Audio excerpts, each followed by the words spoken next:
Welcome back to પહેલી માહિતી. તો હવે ટેટ 2025 આવી જ ગઈ એવું સમજી લો. તો 2023 ની અંદર કેવું પેપર પૂછાયું હતું, આપણે માત્ર મેથેમેટિક્સના પાર્ટની વાત કરવાની છે. તો આપણે 2023 ના ટેટ 1 પરીક્ષાના મેથ્સ ભાગને સોલ્વ કરી દઈએ, એટલે કે ગણિત. તો જરા જોઈ લો કેવા પ્રશ્ન પૂછાયા હતા. તેમાં એક પ્રશ્ન પહેલો એવો હતો કે આ આકૃતિમાં ક્વેશ્ચન માર્કની જગ્યા પર કયો અંક આવશે. ક્વેશ્ચન માર્ક આ રહ્યો. જો જરા આ જે રાઉન્ડ છે, સર્કલ આપેલું છે, તેમાં નંબરો તમે ધ્યાનથી જુઓ તો આમની અંદર એક પેટર્ન રચાયેલી છે. એ પેટર્ન જરા ધ્યાનથી જુઓ તો અંદર 9 ની સામે છે 63, 13 ની સામે છે 91 અને 15 ની સામે ક્વેશ્ચન માર્ક છે. તો અહીંયા તમે વિચારો જરા 9 અને 63 વચ્ચે શું સંબંધ હોઈ શકે. તો 9 ગુણ્યા 7 63 થશે. પછી 13 અને 91 વચ્ચે તમે સંબંધ જુઓ તો તેમાં પણ સરખો થાય છે, 13 7 91. તો હવે બંનેમાં જો આ સંબંધ આવી જતો હોય તો પછી 15 ની સામે શું આવવું જોઈએ. તો 15 ગુણ્યા 7 105. તો આપણો જવાબ આવશે સી 105. આ રીતે આ જે ક્વેશ્ચન હતો તે અટેમ્પ્ટ કરવાનો હતો. હવે સેકન્ડ ક્વેશ્ચન આપણે જોઈએ. કોડિંગ કરેલું છે સિસ્ટરનું SISTER. તો S નો મીનિંગ છે 5, I માટે વપરાયું છે 3, S માટે 5 અને T માટે પણ 3 વપરાયું છે, E માટે વપરાયું છે 0, R માટે છે 1. આ રીતે આપણે અંકલમાં જોઈ લઈએ. આ જે બીજું આપેલું છે અંકલને કઈ રીતે કોડિંગ કરેલું છે. UNCLE તેમાં આવશે 8 4 6 7 0. આ જે આંક આપેલો છે બરાબર. U 8 છે, N 4 છે, C 6 છે, L 7 છે, E 0 છે. પછી બોય આપેલું છે BOY તો 1 2 ને 9. તો આપણે જોવાનું છે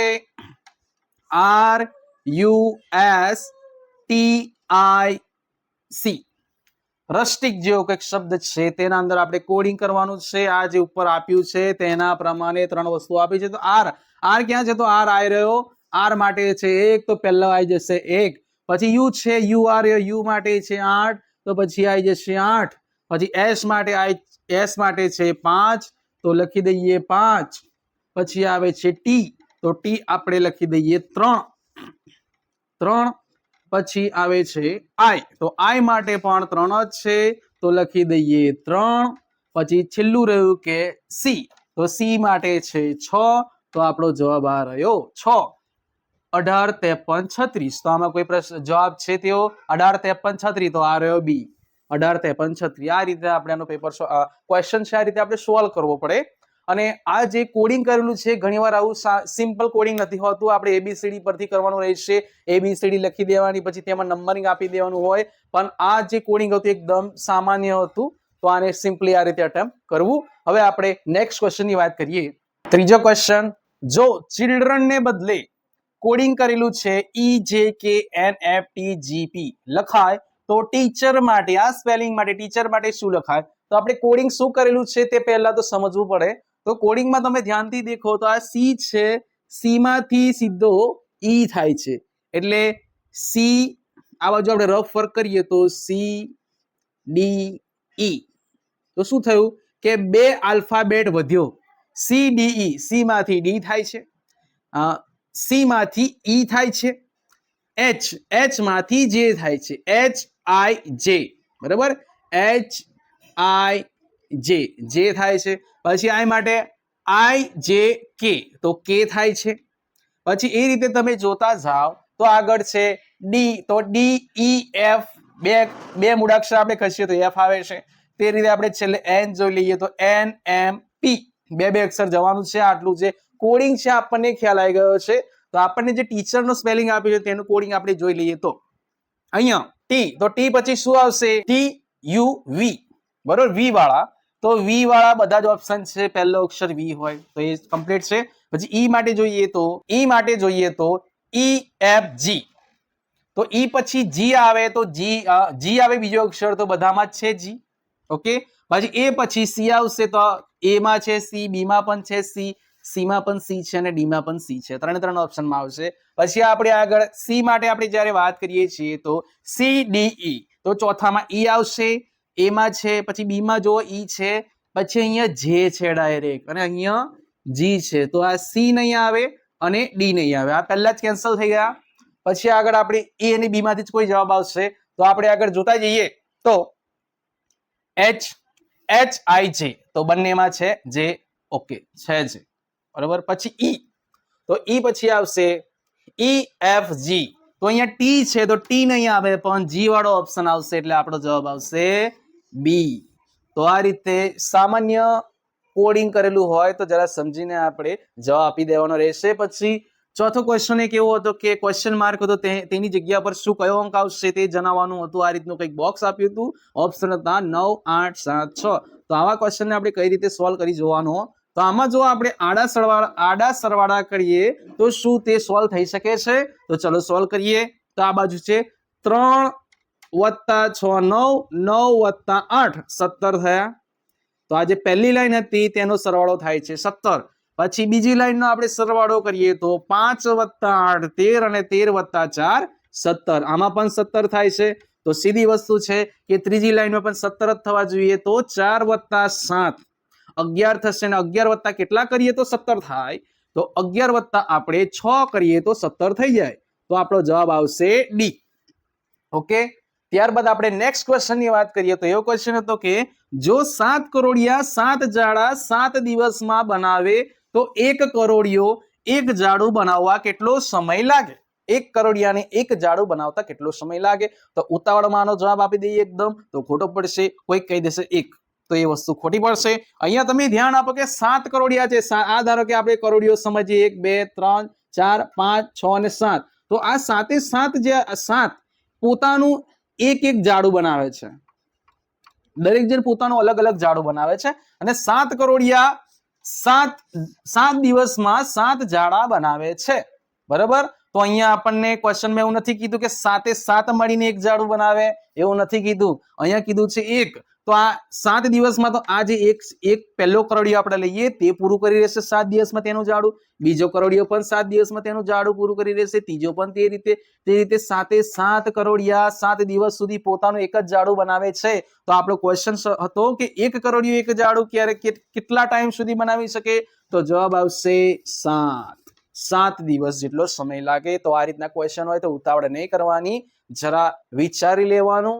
સમય ઓછો હોય પણ છતાં પણ સહેજ વધારે મગજ પર ભાર આપીને વિચારી લેવાનું, અને એકદમ પહેલી જ લાઈન વાંચીને જ આન્સર નહીં આપી દેવાનો. કહેવાનો મતલબ એ છે, બરાબર. હવે આગળ પ્રશ્ન જોઈએ તો પ્રશ્ન નંબર 6. નીચે આકૃતિમાં કેટલા સમાંતર બાજુ ચતુષ્કોણ છે? તો આ રીતની કંઈક આકૃતિ આપી હતી, તેમાં આપણે સમાંતર બાજુ ચતુષ્કોણ કેટલા છે તે જોવાના હતા. તો આપણે કઈ રીતે, જરા ધ્યાનથી જુઓ તો આ બાજુ સમાંતર બાજુ ચતુષ્કોણ એટલે શું? તો તેમાં સામસામેની બાજુઓ સમાંતર હોવી જોઈએ, બરાબર. તો સામસામેની બાજુઓ સમાંતર જ્યાં જ્યાં હોય ત્યાં દરેક ચતુષ્કોણ આપણા સમાંતર બાજુ ચતુષ્કોણ કહેવાશે. તો આપણે જરા જોઈ લઈએ આ બાજુ. તો એક મોટું આ રીતે છે, બરોબર, ચોરસ લંબચોરસ ચોરસ જેવું બને છે, તે એક થઈ ગયું.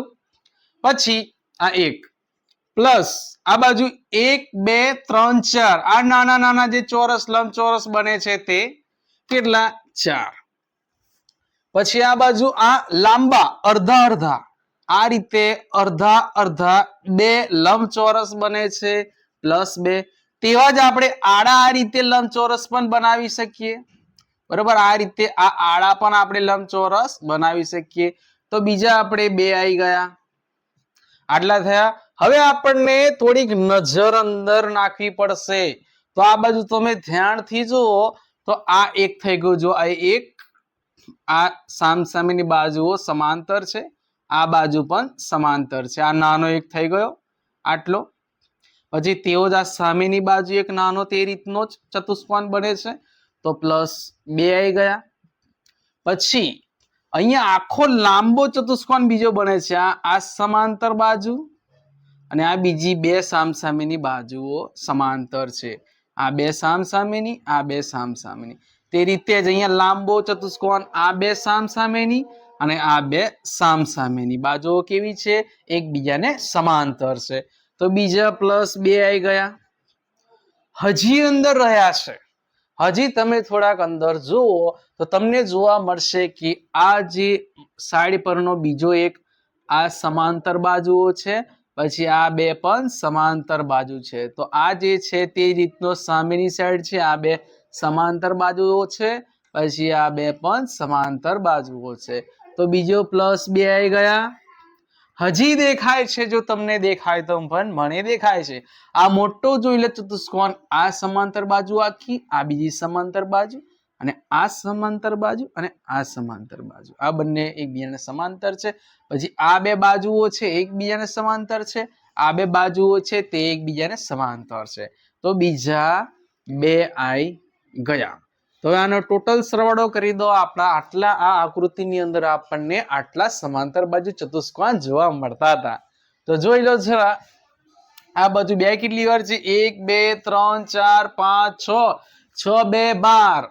12 અને 4 16 16 અને 1 17 તો આપણો જવાબ આવી ગયો ડી 17 જવાબ છે આપણો ત્યારબાદ નેક્સ્ટ ક્વેશ્ચન હતો તો ક્વેશ્ચન ચિહ્નની જગ્યાએ કયો અંક આવશે આ રીતની કંઈક ત્રણ આકૃતિઓ આપી હતી તેમાંથી આપણે ક્વેશ્ચન માર્કની જગ્યા પર જવાબ લાવવાનો હતો આમાં લોજિક શું છે તો આમાં જો 4 બોક્સમાં કંઈક 2 આંકડાની સંખ્યા આપી છે અને જે ત્રિકોણ આકાર છે તેમાં 4 આંકડાની સંખ્યા આપી છે આપણે સરવાળો બાદબાકી આપણે બધાનો સરવાળો કરીએ બધાનો બાદબાકી કરીએ એવું બધું કરવા જઈ શકીએ એવો વિચાર આપણે લાવી શકીએ પણ અહીંયા આપણે શું લોજિક છે તે વિચાર લેવાનો હા આપણે બની શકે કે ઘણા અલગ અલગ લોજિક બની શકે છે પણ જરા વિચાર કરો તમે કે શું આ 4 સંખ્યાનો સરવાળો કરવાથી કે બાદબાકી કરવાથી આપણને ઉપરની સંખ્યા મળવાની છે નથી મળવાની બરોબર આ 4 નું કંઈક એવું થશે કે જેથી આ ઉપરની સંખ્યા મળશે તો આમાં બે માં શું છે તો જરા તે જોઈ લઈએ તો આ બાજુ તમે જ્યારે ધ્યાન આપો છો તો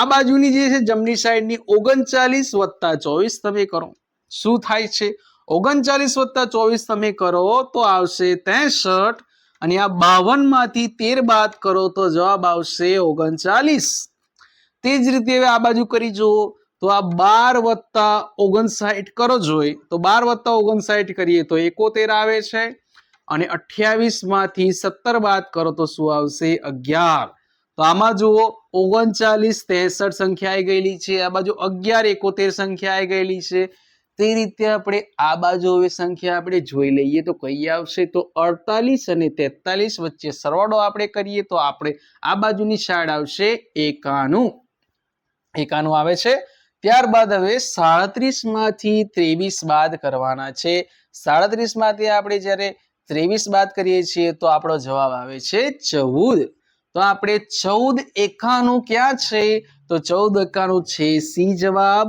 તો સી જવાબ આપણો આ રીતે અહીંયા ક્વેશ્ચન માર્કમાં આવી જશે મોસ્ટ ઓફ ગણિતના પાર્ટમાં રીઝનિંગ જ વધારે પૂછાયું છે તેવું લાગે છે આ બધા રીઝનિંગના પ્રશ્નો છે આ રીતે સોલ્વ કરવાના હવે આગળ જઈએ ગણિતનો પ્રશ્ન છે 1008 ઘાત ભાગ્યા 1025 તો આમાં તમને ઘાતોના સરવાળા બાદબાકી આવડવા જોઈશે તો આમાં જરા આ પ્રશ્ન સોલ્વ કરતા કરતા આપણે જેટલા નિયમો આવે તેટલા નિયમો પણ આપણે જોડે જોડે જોતા જઈએ છીએ તો જરા જોઈ લો તો આ 1000 છે તેની 8 ઘાત છે પેલી બાજુમાં 1025 છે આપણે અહીંયા નીચે જે છે બરોબર તો તેમાં પણ 10 કરી દઈએ 1000ની જગ્યા પર 10 કરીએ તો કઈ રીતે કરી શકીએ તો જરા જોઈ લો તો 10 ની 2 ઘાત એટલે શું થાય 100 થાય 10 ની 3 ઘાત એટલે શું થાય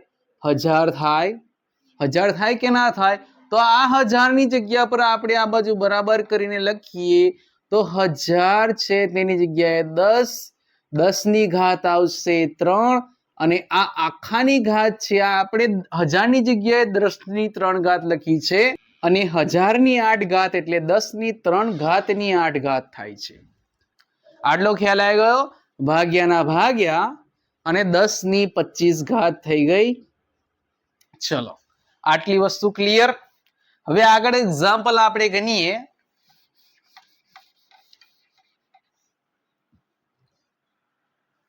10 ની 3 ઘાતની 8 ઘાત તો જ્યારે ઘાતની ઘાત હોય તો તે બંને વચ્ચે ગુણાકાર થશે તો જરા જોઈ લો 10 8 ગુણ્યા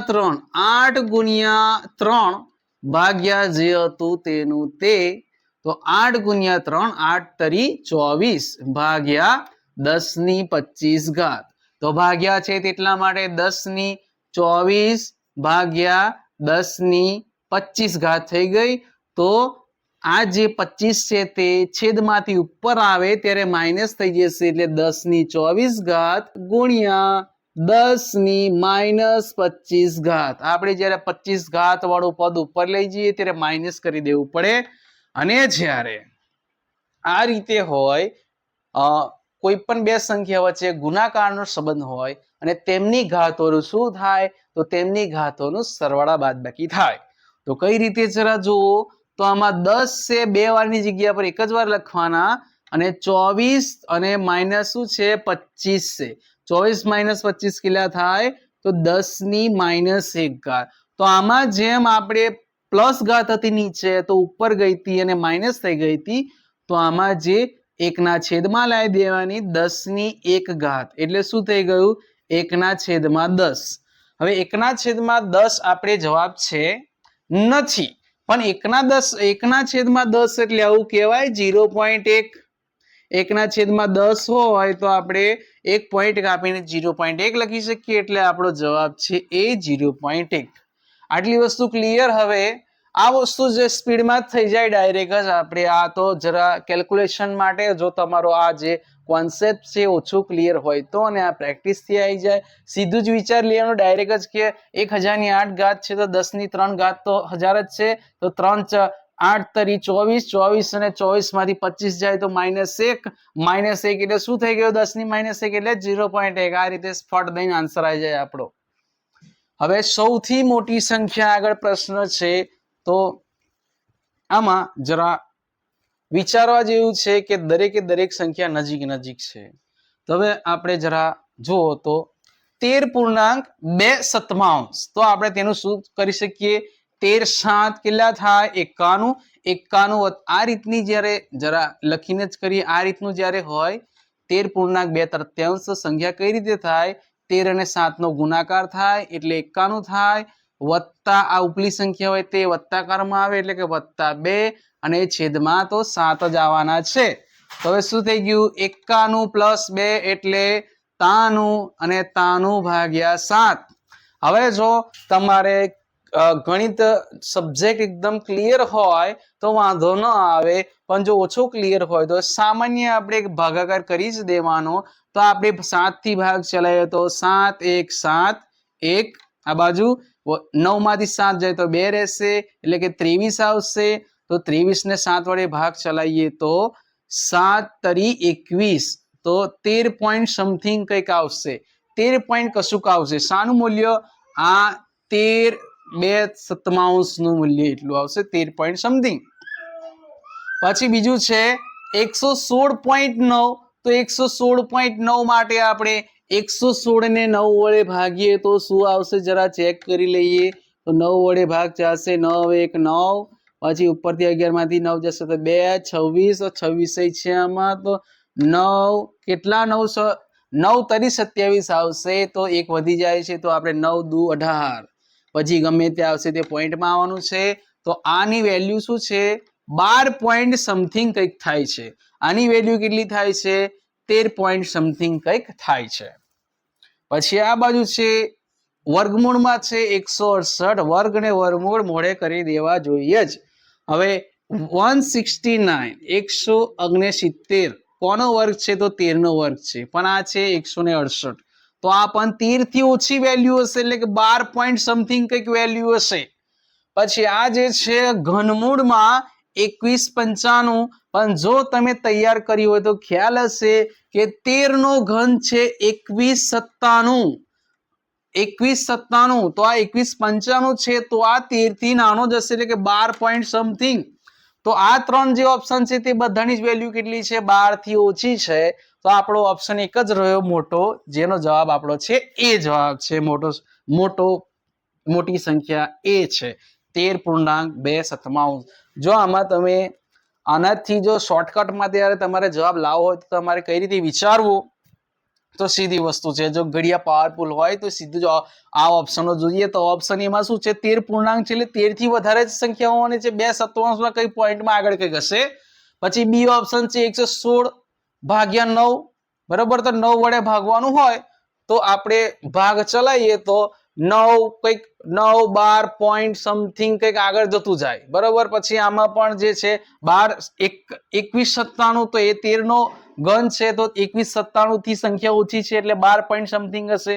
પછી આમાં 168 છે તો 169 13 નો વર્ગ છે તો 13 માં તો આ સીધી વસ્તુ જે 168 છે તે 12 પોઈન્ટ સમથિંગ હશે. તો આ રીતે સીધો ડાયરેક્ટ જવાબ પણ આપણે લાવી શકીએ છીએ. પછી એક ક્વેશ્ચન છે કે 8 સેન્ટીમીટર લંબાઈના એક સમઘન આકારના પાત્રમાં રાખેલા પ્રવાહીમાંથી 2 સેન્ટીમીટર લંબાઈની કેટલી સમઘનની ડબ્બી ભરી શકાય, બરોબર. તો ટૂંકમાં એવું કીધું છે કે 8 સેન્ટીમીટરનો એક સમઘન છે તો તેમાંથી આપણે કેટલા નાના નાના 2 સેન્ટીમીટરના સમઘન બનાવી શકીએ. તો આપણે દોરવાની જરૂર નથી પણ સમજણ માટે આપણે જરા દોરીએ તો આ રીતે એક 8 સેન્ટીમીટરનો એક સમઘન દોરી દઈએ.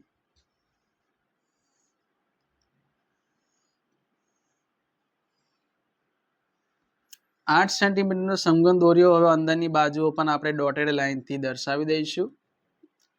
આ રીતનો કંઈક 8 સેન્ટીમીટરનો સમઘન બને છે આખો, બરોબર, 3D આકારનો. આ બધી જ બાજુઓ કેટલાની છે? 8 સેન્ટીમીટરની છે. બધી જ બાજુઓ 8 સેન્ટીમીટરની છે, બરોબર. હવે અહીંયા શું કીધું છે? 2 સેન્ટીમીટરના કેટલા સમઘન મળે? તો અહીંયા એક ખૂણા પર તમે વિચારી શકો.